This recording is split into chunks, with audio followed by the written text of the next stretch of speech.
Friends, welcome back to my channel. How are you doing all? I hope you are doing well, staying healthy, enjoying life, and must be planning to improve your life. Here we are to do so. Here daily we read a chapter of a novel to improve our English, including reading, writing, speaking, vocabulary at the same time, enhancing our knowledge.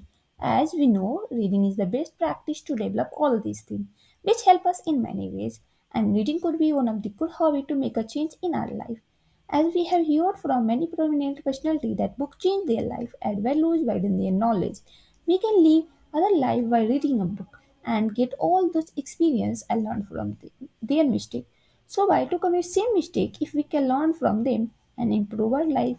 So join me in this journey to become best version of ourselves. Before starting this video, I would love to hear your thought in comment section. Share, remember to like, share with your loved one to change their life as well, and don't forget to subscribe my channel for daily updates. Today we are going to deep down in this last chapter of this novel, that is 26. We have already covered that what happened after that incident, after 42 hours, after 60 hours, and after 72 hours. Today we are going to see that what happened with Rupali. Was she able to survive or not, and what how their parents coped with that. What about Arjun, and what about that Professor Mahajan, were all uh, who were behind all this incident? He were proved culprit or not, and that four guys who were uh, alleged in that rape case, they were sent behind the bar or not. So this all thing we are going to see in this 26th chapter, that is last chapter of our book. And I hope that you have loved this book, and we are going to uh, start new novel from tomorrow.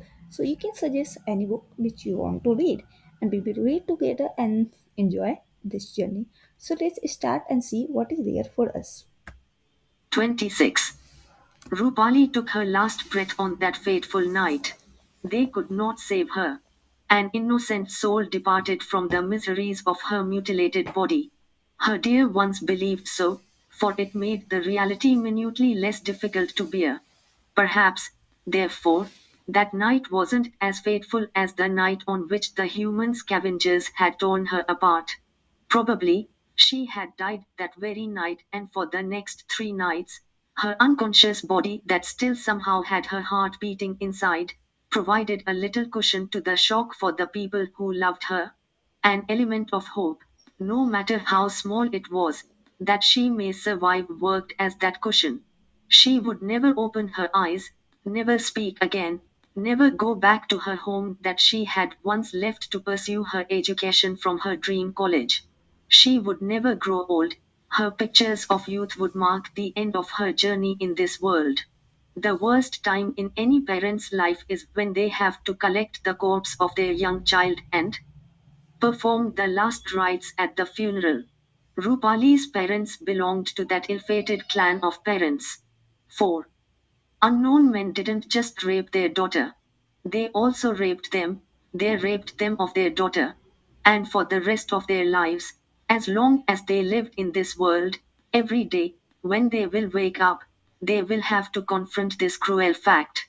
Rupali's lifeless body was cremated at a time when the city slept. The police didn't want a riot.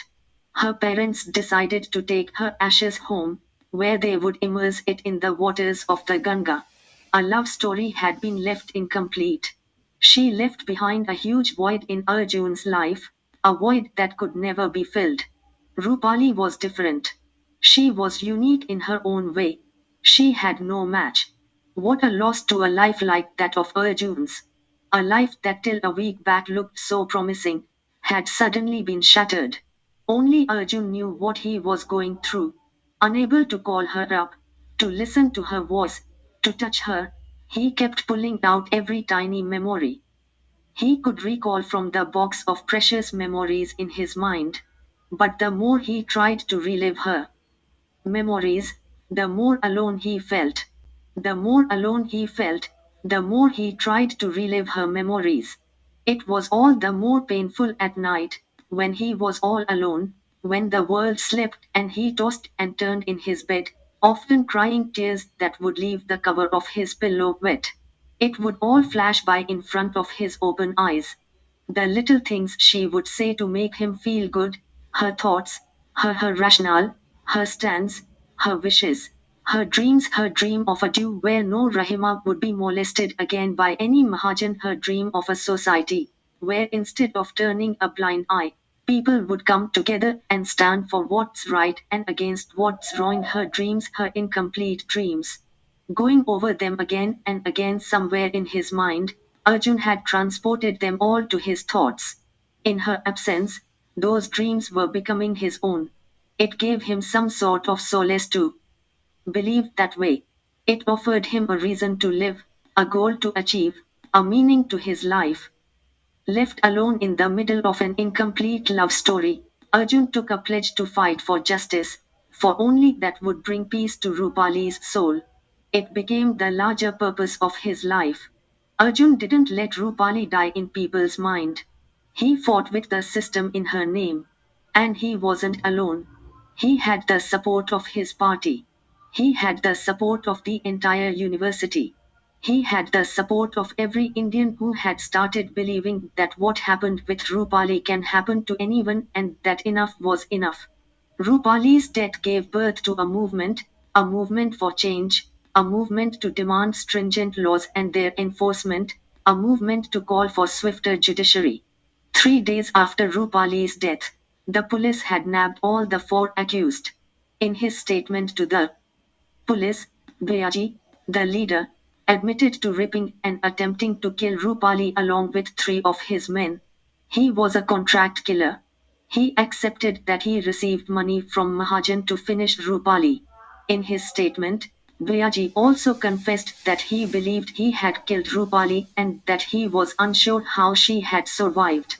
Before that day ended, Mahajan, who was out on bail, was booked again, this time with a non-bailable warrant in an alleged murder case registered against him. The media broke the complete news that the entire country had been waiting for. But it didn't end there. It only marked a new beginning to a long, long process of judicial trial, a trial in which the call was to treat this case as rarest of rare and demand death penalty as the only justice. Meanwhile, Saloni had planned to move out of her hostel back to her home. She didn't want to live in that room or for that matter in that hostel anymore. She wasn't prepared to live without Rupali. Before she packed her own luggage, she packed everything that belonged to Rupali. Arjun was there too, waiting outside. They would send it all to Rupali's parents. Arjun could not stand seeing Rupali's belongings packed. They again brought back memories. Epilogue. It is 4 a.m. Arjun hasn't been able to sleep the whole night, and now, he has turned on the lights in his room. He is sitting on his bed, supporting his back on a cushion. His legs are stretched out in front of him. His eyes are glued to the screen of his mobile phone. A little smile makes its way to his lips. Unable to sleep, he is reading all the old SMSs from Rupali that are still present in his message box. Every SMS that he reads takes him back in time, when his Rupali was there with him. The one he is reading now takes him back to the New Year's Eve when he kissed Rupali for the first time. The memories flash by in his mind. He is reliving that moment again. How her lips felt in between his, draped by a wonderful foggy night, that intimate moment when, for the first time, he had felt a girl's body in his arms. They had shared the warmth of each other's bodies on that cold night. It was a beautiful, magical moment. He looks outside his window and he can see the faint light of dawn. It's today again. The present. It's so different from the past. The past. It will never come back. Never ever. That little smile that took birth on his lips has vanished now. He scrolls down the message box. A few more moments pass. Something makes him laugh this time. He reads the message again and then, the next moment, he looks away from his phone. Hell. I couldn't do it. He is talking to himself. And then he speaks again in the dead silence of the dawn. But she did it. He shakes his head in disbelief and, at the same time, admires the guts of the girl he loved. Again, a smile makes its way to his lips. A first year girl proposed to a senior, he says and thinks about it. He continues to shake his head. The smile on his face widens and soon changes into a grin. The moment comes alive before him.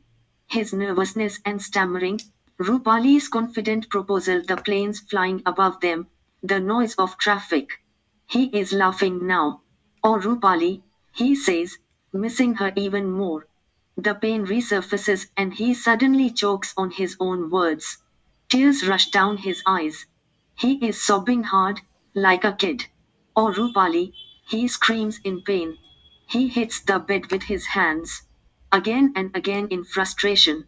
She's gone, she's gone. His eyes are red from crying. Then a thought strikes him. The noise might wake his mother up. He doesn't want her to hear him cry. He grabs the cushion behind him and tightly holds it to his chest and bites it hard. It suppresses his screams. He weeps loudly into it. He wants to flush out all his tears in one go, so that he doesn't have to shed them again, so that he doesn't have to go through this again and again. Slowly, he is able to regain control over himself.